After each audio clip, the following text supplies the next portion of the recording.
Kaora mga ka-blooming nanay, have life and be healthy. Date and time check, it's February 15, 2024 at mga around 7 o'clock na po ng umaga. Normally, umaalis ang asawa ko ng 6:30. Hindi na po ako nagigising noon kasi naka-prepare na yung baon niya. Gabi pa lang, naka-prepare na yung baon niya. Nagigising ako ng around 7 o'clock ng umaga para mag-prepare naman ng snacks or food ni Tiseyus para sa school. So, tara, umpisa natin ang araw natin. So, dahil may tirang pizza kahapon or kagabi, pizza na lang muna ang ipapabaon ko kay Tiseyus para maubos siya. Maubos na tong pizza. Bukas na ko na lang to, gagawin. Or mamaya na lang, lunch na lang namin itong ham. Kasi request niya kahapon is sandwich. Pero dahil may pizza, ito na lang pizza. Kasi gusto naman na niya yung pizza. So, hindi muna ako mag-prepare. Mamaya na muna ako magluluto ng aming kakainin. Itong ham dapat baon ni Kuya. Yun na lang muna ang aming ulam ngayon. So, yan ang itsura namin. Yan ang aming bedroom setup. Dito kami ni Tamiris sa may bed. Si Tiseyus sa couch at kawawa si tatay. Dito siya sa lapag. So magkakahiwa-hiwalay kami kasi hindi pa kami makabili ng queen size bed. So pinagtsatsagaan muna namin itong setup na to. So dito kami ni Bunso. At ang pinakawawa ay si tatay, nasa lapag siya. Although carpeted naman yung floor namin at madali lang naman linisan dahil meron naman kaming vacuum. So, ito ang setup. Meron kaming mini pantry dyan. So, ang gagawin ko, bakit ba ako nagchichika ngayon? Kasi kumuha ako ng unan. Kasi magpa-plancha ako ng uniformity sa'yo sa kabilang room. Dito talaga sa kabilang room ay ang aming lagayan ng mga abubo. Dapat ito yung mga kids. So, masyado pa silang bata. Ayaw nila. Marami pa akong tupiin. Kasi araw-araw akong may tupiin. At yun nga, magpa-plancha ako ng uniform. Actually, wash and wear lang si Tiseyus. Isang set lang yung uniform niya. Pero nakakita ako ng $10 na uniform sa marketplace. So, pinick up namin kahapon. $10.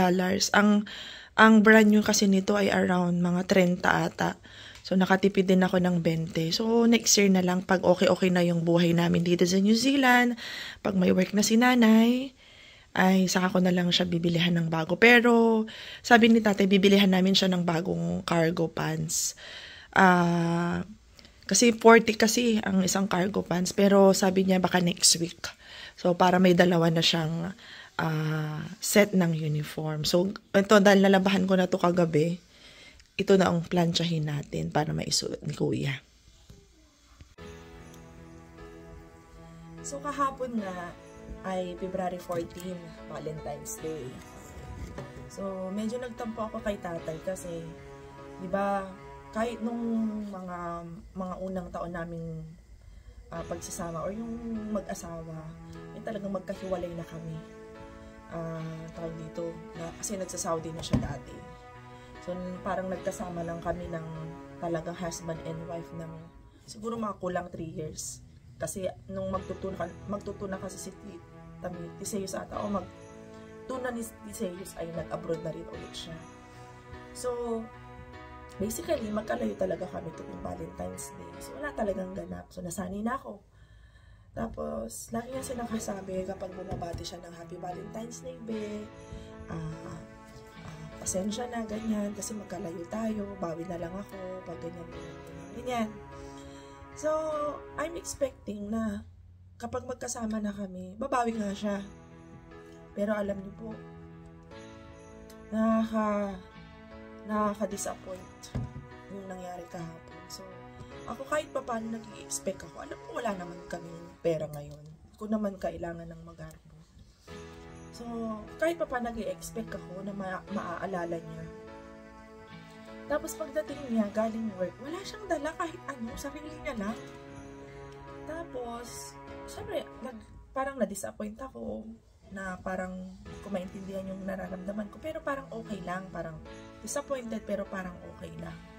Pero alam niyo po, na-realize ko yung shortcomings niya. Mas lalo kong naramdaman nung yung housemate ko, yung asawa niya, pagdating ng bahay, kasi di ba may housemate kami dito mag-asawa, pagdating ng bahay, may dalang flowers.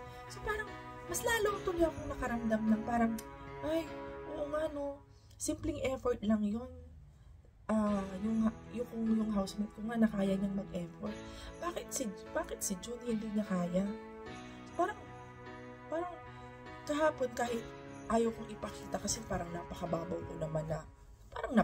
ko naman para magdamdam dito ba? Kasi wala naman dapat ikadamdam. Yun nga lang, may special occasion lang kahapon. So parang ayaw kong ipakita, pero parang obvious sa mukha ko.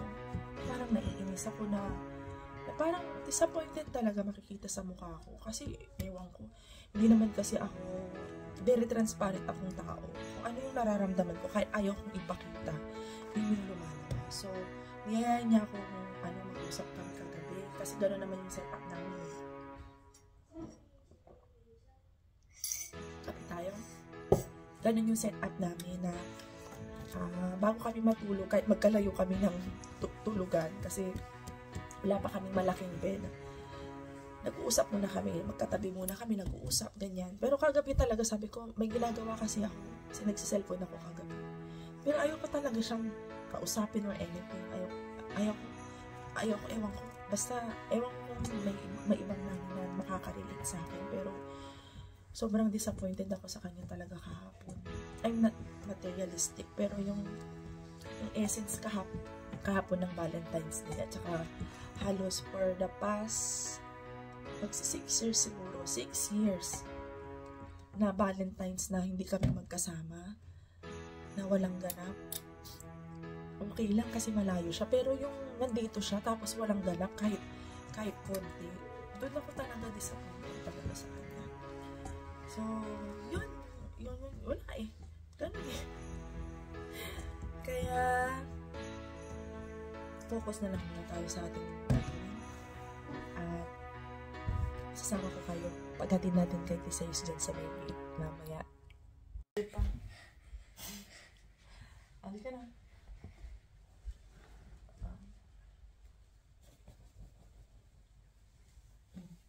Mag-lotion ka na? Apo. Nag-toothbrush ka ha? So, saan yung medyas mo? Medyas. Medyas ka na doon. Dali. Sorry. Ikaw na lang. Upo ka na dito. Bilisan mo na. Maliliit ka pa. Stand up tall, look into the face and say, Medyas ka na. oh, Mr. Medyas ka na. Bilisan mo na. Boom, boom, boom. Kasi na lang. Kuri la la la. Gabi ka ba? De, de, de, de, de. Gure la. Gure la. Kuri la la. Go, go, go, go, go, go.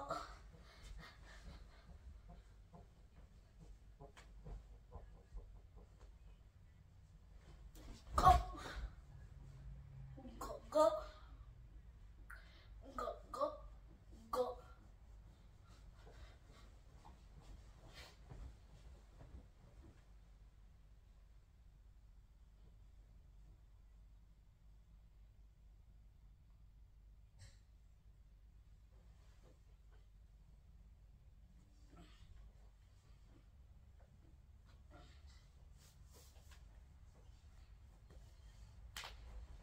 Nanay!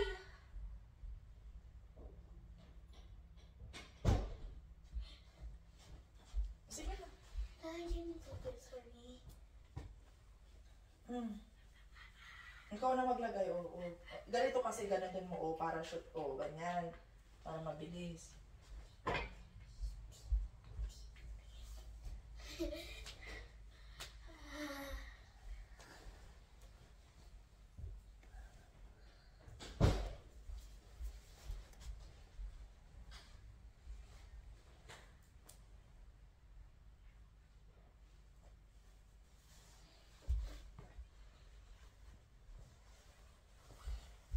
Busin mo itong baon mo, ha?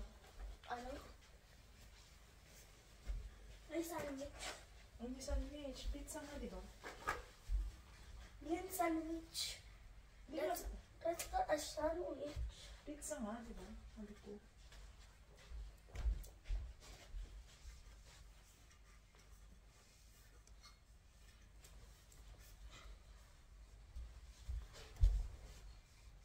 And then I'm gonna go. Magsukay ko muna. I thought I was something. Oh.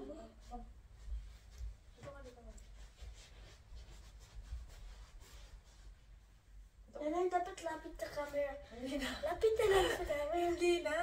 Hindi na.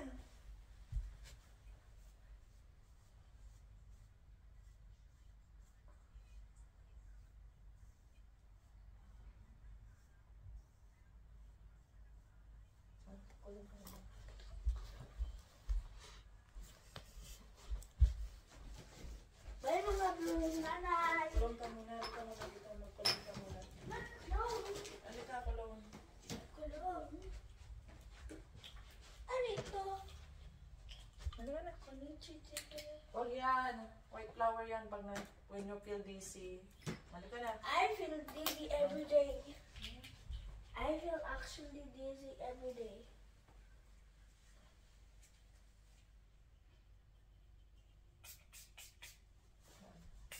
Inubad mo ba yung jacket mo sa school? Ha? Oh, hindi. Pero sabi ni teacher, i-remove mo. Bakit? Yun, kasi lamig dito. Kasi ang init. Hindi. Hindi doon lamig. O bakit i-remove mo kung malamig doon? Sabi ni teacher. Yun na. Kunin mo yung bag mo. Ganda na.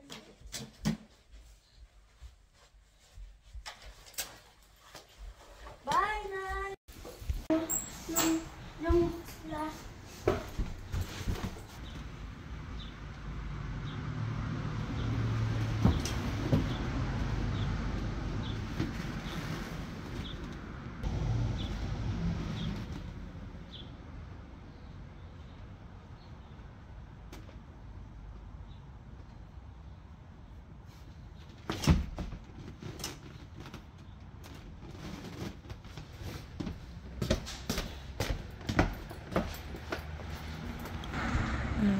Hatid kita.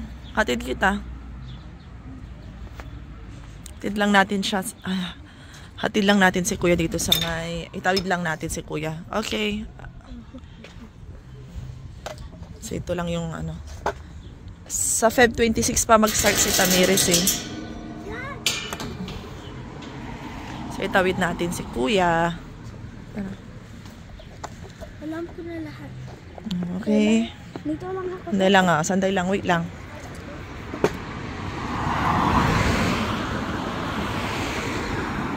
Oh, perfect. Sandali lang. Wag na muna. May car pa. Hindi pa. Hindi pa clear. Bago ka, pag tatawid ka na, check mo maigi. Kahit split second na tatawid ka. Ayan, pwede ka tumawid pag ganyang kalayo. Ah, you know. Oh, sige. Tingnan ka mo dito. Okay, tawid. Okay, pag clear. Okay, kiss na ako. Bye. Bye mga playing nanay. Enjoy. Ako. Love you.